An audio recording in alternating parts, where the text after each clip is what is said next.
Also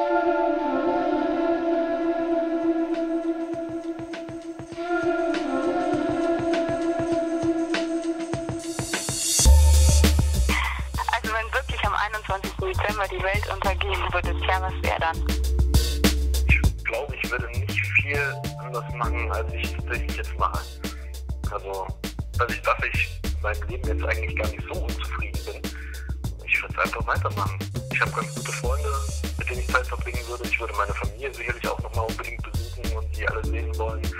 Würde auch gerne mit meiner Freundin dann gewisse Sachen noch teilen, also dass sie bestimmte Leute noch kennenlernt oder bestimmte Urlaubsreise vielleicht noch zusammen machen oder sowas in die Richtung halt.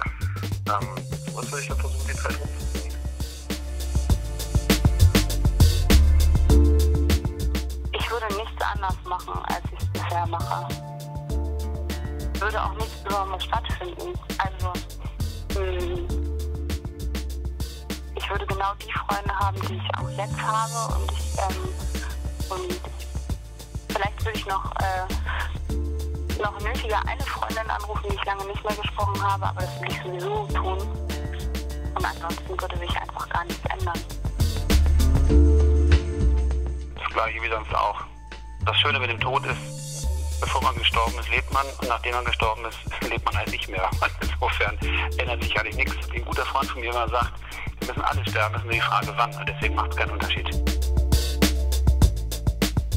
Also ich würde, glaube ich, alle meine Energie da reinstecken, ganz viel Geld zu verdienen und damit eine Fahrt in einem Space Shuttle zu kaufen und dann mich von dieser Welt wegbewegen. Woanders ist bestimmt auch ganz schön. Nochmal eine tolle Reise in die Karibik finde ich auch blöd irgendwie. Ich glaube da auch nicht dran, dass die am 21. Dezember untergeht. Das ist auch noch ein ungünstiger Termin, so kurz vor Weihnachten.